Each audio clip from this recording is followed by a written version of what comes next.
And here we go with the Puma Nitro MagMax. Oh my goodness, just first of all, take a look at this shoe. It's ginormous. This is the biggest, thickest, most maximal trainer that Puma has ever created using this Nitro foam. And we're gonna jump right into the details on this review video. And oh man, first and foremost, heel strikers rejoice. Oh man, if you are a heel striker, listen up, because this is your shoe right here on the channel. But forefoot, midfoot strikers, fear not, because we got something in there for you. We're gonna dive in right now. So the Puma has these really sweet laces, and everything about this shoe is a little bit, like 1% or whatever, to the left or right of what it normally is down here in the shoe lab. So starting with the laces, they are flat, they are nice and cushioned. They do have some stretch to them, which causes them to kind of lose that fluffiness, if you will, whenever you really got the thing cinched up. And as you can see, there's a nice little hole for the runner's loop here. That really does a good job of securing the shoe to the user, bringing that heel in. But I almost felt like it was very aggressive as far as the amount that it pulled that heel in. So it's there, but I don't know if it's completely necessary. But if you do it, and if you do use it, it might not be necessary to really cinch it down like you do in some shoes. It's just not needed. It's just not necessary to go that hard. More so, there's a lot of attention to detail and construction as far as the durability of the laces as they make contact with the upper and over the top of the tongue. And so moving into the tongue, here's another really cool feature. Oh, can you hear that? Like, that is quite a bit of elastic stretch, and that was one of the coolest, most fun thing about stepping into the shoe for the first time is, getting this tongue, which is very generous, up and around the top of the foot, and it just almost seamlessly goes into this very generous gusset. On the B-roll on your screen, you can see me getting my fingers in here. It's probably dark inside here to be able to see, to examine this gusseted tongue. And let me just get my hand down in there. Yeah, it's about, I'd say 2.5, 3 inches on both sides. And it's equal amounts, and it's a very elastic tensile material. So it's not some of these flimsy gussets that just kind of are there. It's a very it's a very assertive gusset. As far as the lockdown of the upper, it's not the most aggressive lockdown. And like I said before, it really has a lot of attention up north towards the top of the foot, almost too much in a way, but again, you can loosen up those laces so it's not nearly as much. But whenever you get kind of down here towards the top of the midfoot, it felt really nice. And then of course this toe box, oh boy, this toe box is nice and wide, and it's kind of got two halves to it. It's got the first ray, the first big toe here, and then everybody else off to the side. It really doesn't have a ton of room for your great toe. It did fit me true to size, and it did have quite a bit of room, but as far as it being super generous as far as the big toe, it wasn't there. But it does have quite a bit of room as far as your other four toes, all right, off to the side. And I noticed that especially whenever I am running along and I supinate, and I have sometimes my fifth toe, my little toe, that kind of wants to come over to the side and just make contact with whatever it is and whatever shoe we're talking about. There's sometimes material there, and whether or not it's meaning to have that, it's just my personal biomechanics, and it just gets kind of raunchy there, and it can lead to a blister. But in this case, I didn't feel that at all. I didn't feel any contact with the material. In fact, I felt with my finger here that there's wings of the midsole that kind of come up and around to almost act as a bumper, to kind of keep that little sliding going on. So good job, Puma, in having that detail as far as the upper goes. So obviously some details were considered. So coming around to the heel counter, we got the medial and the lateral aspects. Some heel counters, especially around the ankle, they kind of are very protuberant, right? They want to pooch out on the top, and then they want to disappear as it kind of goes down towards the the upper as it makes contact with that midsole. But that's not the case here. Again, it's not super duper fluffy, but it does not lose its shape shape as it goes down, and there's no touching of any like real tacky plasticky material, again, like you have in some shoes. And then moving towards the actual back of the heel counter where the calcaneus or heel bone is going to sit, you're not having a huge cavernous space here, but also you're not having a very large pillowy effect that just kind of is there and then it stops. It just, again, like migrates, it integrates well with the rest of the material. And it's a very, very nice plush material. It's not aggressive and it's not pinching anywhere along the bone of the heel as it touches the Achilles. This is just a very nice, smooth process of the heel with the MagMax. So very good job, Puma. And again, you know, we can talk about it now. This for me was a heel striking shoe.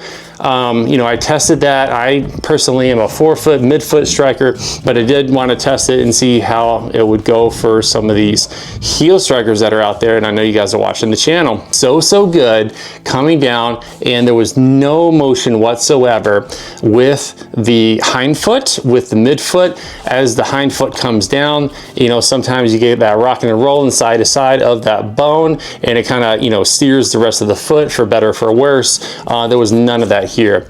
And so that leads me into talking about this power tape. So Puma has made a big deal about this power tape here, and basically what it does is it integrates with the upper, obviously, but it kind of wraps around the entire shoe in this big generous U shape, and it integrates the midsole, the upper, the laces, you know, the back of this shoe, and it really just kind of brings everything together. So instead of it being 1/3, 1/3, 1/3, you have kind of this cohesive unit that is going on because of this this overlay. So that's what it is. It's an overlay. In some companies, I noticed they try to, you know, put this behind and you can't really see it from the outside, so you're not even sure that it's there. Not the case here. It is quite obvious. It is, you're very upfront about it, this power tape, which is going on, and it's not a huge amount. And you know, I just noticed that for me, whenever I had the shoe on, I really kind of felt secure and locked in, as I keep saying. Great job, Puma. They have really done a good job, especially with this upper.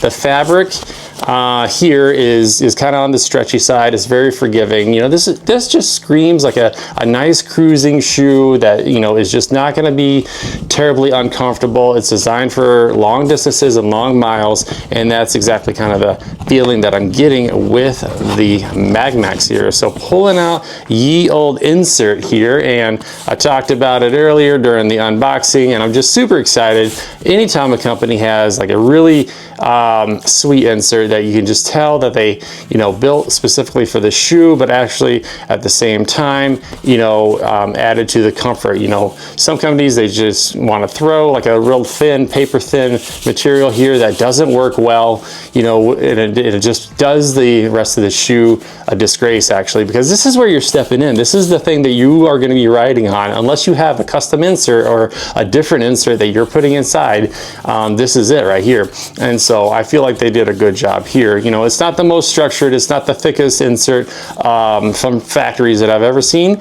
but, you know, it's not a poor one either. And that said, you know, given how deep this shoe is, I definitely feel that you could put your own custom orthotic in. You could put your own over-the-counter, you know, aftermarket insert, you know, that suits your needs as well. I don't think that the MagMax is going to have any problem in that regard. One final note, you know, I don't think that this is built for wide feet. This is a regular, and as of right now, I don't see that they have a wide available at the time of this recording, but that definitely could change. I definitely could foresee that happening, considering that this is the only shoe in this category by this company. They certainly should make a wide version of this shoe.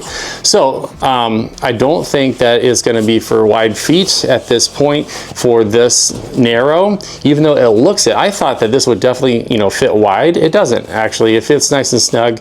Actually, snug is a not great word. I'm thinking more just even distribution of pressure. Okay, you know, it doesn't feel uncomfortable, but it's not sloshing around. You know, you're not having a ton of room in there for my skinny foot. All right, and so moving into the construction of the top of the midsole inside the upper, there's a nice cushiony material, which I you know, talked about on the unboxing, that kind of lines the entire top of the foam here. And you know, you're not touching the foam directly. What you're touching is a very nice feeling fabric that I feel like works well with the insert. And the insert, again, is not slippery on the bottom. It has some tactile friction to it, and you know, you can just feel it sinking in. You know, some shoes you feel like you're standing on top of the foam, and that's it. But in this case, it does a good job. You can kind of feel yourself sinking into it. It's not like a More V5 or a Skyward X type of sinking in, but you know, the attention is definitely there. So speaking of sinking in, I'm getting my hand in here and I'm feeling for the walls of these, you know, bumpers, if you will, right, of the midsole. And it's super obvious here where my finger is on the inside. It's about, oh, whatever that is in, you know, come on, what is that, a couple centimeters?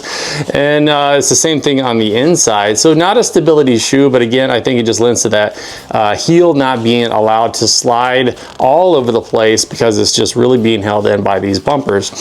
And so moving into the midfoot, kind of the same thing. And like I said, it kind of comes over to the fifth toe here as well. There's not much in the way of a bumper for the first toe, which is interesting.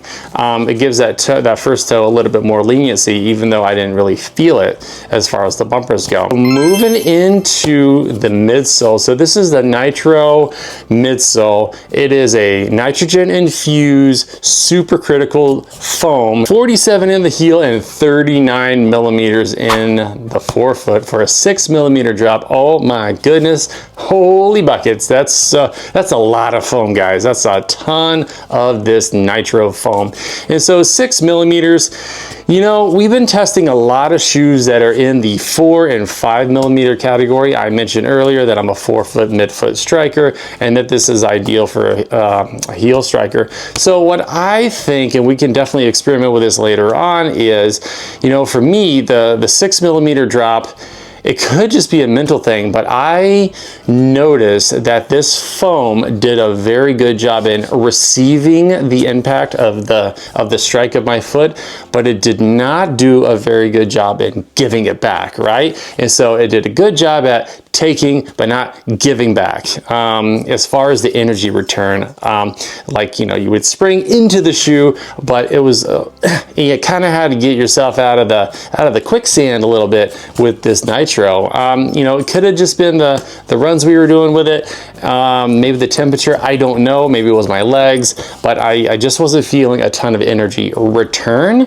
But as far as it being a very forgiving and accommodating and comfortable foam, you know, in the thought process of injury prevention, I feel it does a good job. So again, you know, for what this is designed for, everyday use, long runs, recovery runs, I think it's just fine. You know, in fact, you know, I'm not mad that it's discouraging in a way of wanting to pick up the pace. You know, for the zone 2 folks out there, the, you know, lower heart rate, I think this is an ideal shoe to consider because it's not really wanting to go fast. It's wanting just to set it and forget it, cruise control, like we're heading to Dairy Queen. We're not looking to speed. You know, we're just hanging out in a shoe that's got a ton of foam to it. So good job, Puma, with that for the heel strikers. And again, you know, with the foot coming down and landing on that midfoot, I wonder if a lot of the energy loss is there because, you know, instead of the foot being flat and allowed to participate in the gait cycle, it's already kind of set, and then by the time that you land, you know, you're basically on the tippy toes anyway, so you're really depending on the shoe to roll forward, which it does, but again, it doesn't have a lot of pop, and I definitely noticed that during the run. All right, so let's do a couple of durometer checks to check the hardness of the midsole. Let's start with underneath the first toe. That is 31. Fifth toe, 30. Lateral heel, let me find a straight spot, is 33 and a half. The medial heel is 31. So a couple of different numbers here. All right, caliper time. I'm going to measure the toe box and then the landing platform. Toe box at its maximum width is 99.9 millimeters. And the landing platform at its maximum is 101 millimeters. All right, so those are approximate numbers. I'm just kind of testing a couple of spots there, but it kind of gives you a feel of what is happening. All right, so let's pop the MagMax on the scale and find out how much it weighs. My men's size 11, it is 11.6 ounces. Oh, no, just kidding. 11.5. So 11.5, not the lightest shoe by any means, but again, it's designed for long-term use, long-distance use. Okay, lastly, turning to that Puma Grip outsole. So this is a super grippy outsole. I predict that this will go the distance, and I really like that it's broken up to expose some of this midsole, reducing the weight, but it's a lot. This is gonna last a long time. I predict it now. I'm saying it here and now on the video that I predict that the Puma Grip will last a long time. So this, I think, again, is going to be great for your heel strikers. You know, it's okay for the midfoot, forefoot strikers, and the reason I say that those folks should consider it is, you know, it's possible that you might not always hit directly on your forefoot or your midfoot during your runs, and especially during some of these runs where you're really getting into the weeds, you're doing a lot of distance and you're just tired, that, you know, hey, frankly, you might get lazy, all right? The legs get tired and you just end up getting a little bit sloppy out there. So the way that the shoe is designed, I feel like will capture some of that excess motion for all runners and put the foot in its safe place so that, you know, we're not having a huge exaggeration of laxity and motion on the joints and on the structures of the foot because of how it's held and captured and secured, again, through all the things that we talked about. And you know, it's more of a safety feature if anything else. So I am not upset that it, you know, is screaming heel striker, but you know, again, I feel like it could be in every person's shoe for the right foot. And lastly, a fun little thing, we got bouncy AF. And that's it for the Puma Nitro MagMax. I appreciate it, everybody. Thank you so much for watching. If you found value in this video, please like the video and feel free to subscribe to follow along for the journey. The link for this shoe will be down in the description. That will be an affiliate link. Also, if you want to support the channel, feel free to click on the Buy Me a Coffee. It's a quick little way to show support for the channel. You don't even have to be a member. You can just, you know, make a quick donation there. Over on Buy Me a Coffee, I am in the process of getting some kind of cool stuff going. So if you wanted to just hang with me and check that out, I think we can get some cool stuff going. That's it, all I got. I appreciate everybody watching. Have a wonderful remaining bit of your summer, and I'll catch you in the next one.